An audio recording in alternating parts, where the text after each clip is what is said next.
اعوذ باللہ السمیع العلیم العظیم الحفیظ بوجہ الکریم وسلطانہ القدیم من الرجس الخبیث المخبث الشیطان اللعین الرجیم وقبیلہ ونفخہ ونفسہ وہمزہ. بسم اللہ الرحمن الرحیم. فإذا قرأت القرآن فاستعذ باللہ من الشیطان الرجیم.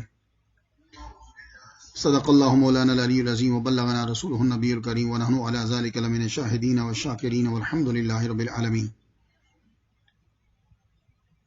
سب سے پہلے تو میں وہ شکوہ دور کر لوں کہ پاکستان کا نام لیا تو میسیجز تھے، کامنٹس تھے کہ ہم انڈیا سے بھی آپ کو سن رہے ہیں، اور ابھی مجھے عابد بھائی بتا رہے تھے کہ آسٹریلیا سے بھی کچھ دوست جو ہیں وہ ہمیں سن رہے ہیں.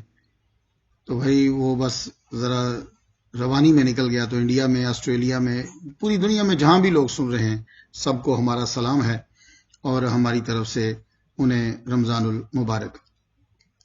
اللہ تعالیٰ آپ کو صحت تندرستی کے ساتھ پورے ماہ کے روزے رکھنے کی توفیق عطا فرمائے اللہ تعالیٰ، اور اس کی ساری برکات جو ہیں وہ آپ کو عطا کریں. آج کی ہماری جو گفتگو آپ سے رہے گی، وہ ہماری گفتگو جو ہے وہ تعوذ پہ ہے. جب آپ قرآن مجید جو ہے وہ پڑھنے لگتے ہیں تو تعوذ پہلے پڑھتے ہیں، اعوذ باللہ من الشیطان الرجیم. اس پہ آج ہماری گفتگو ہوگی. تو جب بھی آپ لوگ قرآن مجید پڑھیں گے ماہ رمضان المبارک میں، اور اس کے علاوہ تو وضو جو ہے آپ کا پاک ہونا بہت ضروری ہے. قرآن مجید کو آپ ہاتھ نہیں لگا سکتے اگر آپ کا وضو نہیں ہے، یاد رکھیے گا. جب قرآن مجید پڑھنے لگیں گے تو پھر سنت یہ ہے کہ آپ پڑھیے اعوذ باللہ من الشیطان الرجیم. امام ابو حنیفہ رحمہ اللہ اور امام شافعی رحمہ اللہ تعالی وہ کہتے ہیں کہ تعوذ جب پڑھتے ہو تو اعوذ باللہ من الشیطان الرجیم اسے پڑھیے. لیکن امام احمد رحمہ اللہ فرماتے ہیں، وہ کہتے ہیں کہ اعوذ باللہ السمیع العلیم من الشیطان الرجیم جو ہے وہ اس طرح تعوذ جو ہے وہ پڑھیے. امام ثوری اور امام اوزاعی رحمۃ اللہ علیہ وہ کہتے ہیں کہ اعوذ باللہ من الشیطان الرجیم اللہ هو السمیع العلیم، اس طرح جو ہے اسے پڑھا جائے. حضرت جبریل علیہ السلام جب محمد مصطفیٰ صلی اللہ علیہ وآلہ وسلم کے پاس تشریف لائے تو عرض کی کہ آپ اس طرح پڑھیے استعیذ باللہ السمیع العلیم من الشیطان الرجیم. ٹھیک ہے، تو مختلف الفاظ جو ہیں وہ اعوذ باللہ کے ملتے ہیں. اعوذ باللہ کے بارے میں یعنی تعوذ اس کا نام ہے.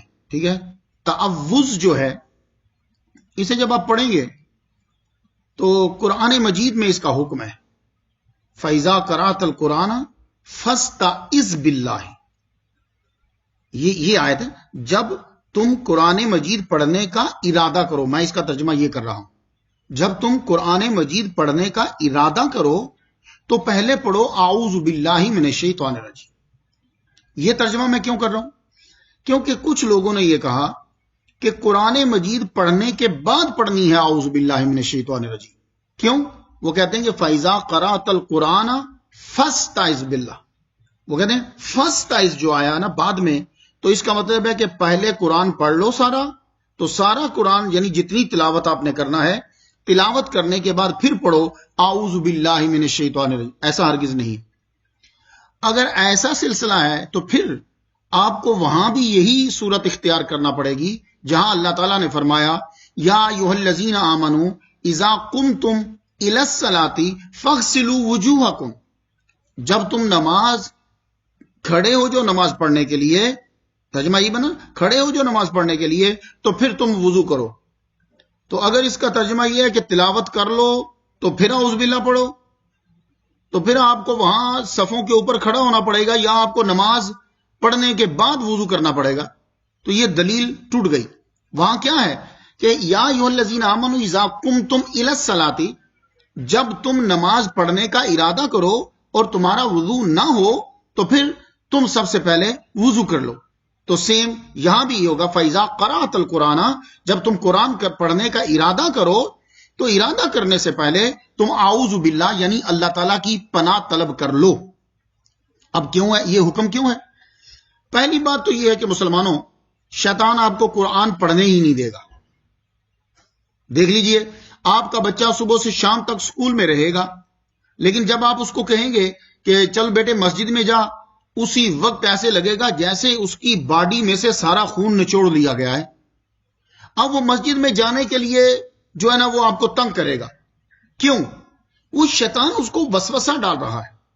میرے پاس جب بچے پڑھنے کے لیے آتے ہیں تو میں ان بچوں کو بتا دوں گا کہ بیٹے شیطان تمہیں اب وسوسہ ڈال رہا ہے کہ قرآن ہارڈ ہے، قرآن مشکل ہے، قرآن مت پڑھو۔ وہ تمہیں شرارتوں پہ لگائے گا۔ اب تمہیں شیطان کو اندر ہی مارنا ہے۔ جیسے آپ گیم کھیل رہے ہوتے ہیں نا، تو اس آپ کے سیل کے اندر ہی وہ آپ کا ہیرو ہے، آپ کے سیل کے اندر ہی اس کا دشمن ہے، آپ نے سیل کے اندر ہی اس کو مارنا ہے۔ بس سیم گیم یہاں چل رہی ہوتی ہے۔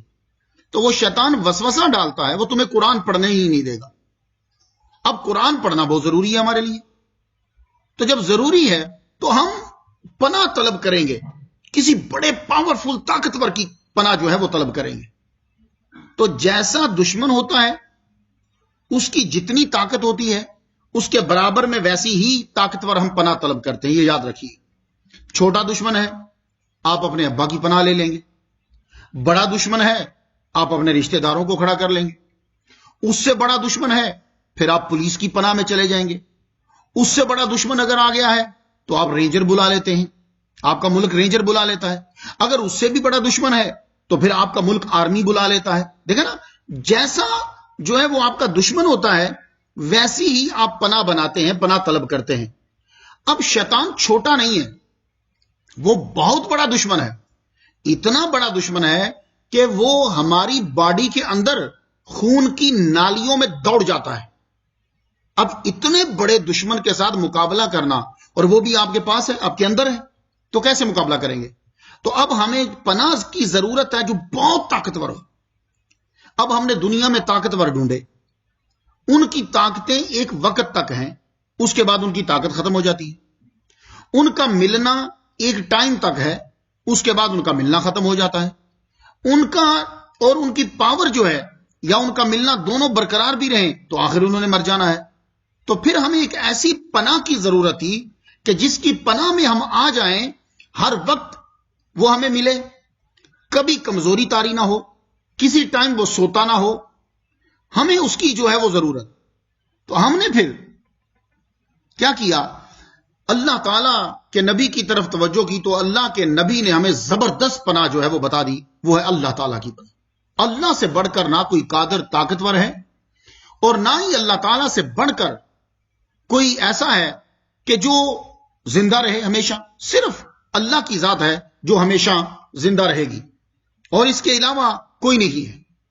تو ہم جب پناہ طلب کرتے ہیں تو اس کی پناہ طلب کرتے ہیں، اللہ کی۔ ہم اللہ کی پناہ جو ہے وہ طلب کرتے ہیں۔ اعوذ باللہ من الشیطان الرجیم، میں پناہ پکڑتا ہوں، میں التجا کرتا ہوں۔ یہ اعوذ کے دونوں معنی ہیں، میں التجا کرتا ہوں، میں پناہ پکڑتا ہوں۔ اعوذ کا معنی ملنا بھی ہوتا ہے، میں اللہ تعالیٰ کے فضل اور رحمت سے ملتا ہوں تاکہ وہ مجھے محفوظ فرما لے۔ تو اعوذ باللہ جب آپ پڑھیں گے تو آپ اللہ تعالیٰ کی پناہ کے اندر آ جائیں گے۔ تو دیکھیے، ہمارے دشمن بہت زیادہ ہیں، ہمارے اندر بھی ہمارے دشمن ہیں، حسد، کینہ، بغض، یہ ساری چیزیں یہ اندر کی ہیں۔ باہر سے بھی بہت ساری آلائشیں آتی ہیں، تو ہمیں پھر اعوذ باللہ من الشیطان الرجیم بسم اللہ الرحمن الرحیم قرآن مجید پڑھنے سے پہلے ہمیں اعوذ باللہ پڑھنا ہے۔ تو یہ ہمارے نزدیک جو ہے یہ سنت ہے۔ سمجھ آ گئی آپ کو؟ یہ ہمارے نزدیک سنت۔ اب اعوذ باللہ کے فوائد جو ہیں وہ سماعت کر لیجئے۔ اعوذ باللہ جو ہے اس کی فضیلتیں بہت زیادہ ہیں۔ تقریباً جب ہم قرآن مجید پڑھنے لگتے ہیں، اللہ تعالیٰ کے جو دوست ہیں، اللہ تعالیٰ کا جن کو قرب ملا، انہوں نے اعوذ باللہ یعنی تعوذ کو مختلف الفاظ کے ساتھ ضرور ادا کیا ہے۔ جیسے حضرت نوح علیہ السلام، انہوں نے اللہ تعالیٰ کی بارگاہ میں عرض کیا، انی اعوذ بک ان اسألک ما لیس لی بہ علم۔ حضرت یوسف علیہ السلام نے زلیخا سے ارشاد فرمایا، معاذ اللہ انہ ربی۔ اسی طرح حضرت موسیٰ علیہ السلام نے اپنی قوم سے یہ کہا، اعوذ باللہ ان اکون من الجاہلین۔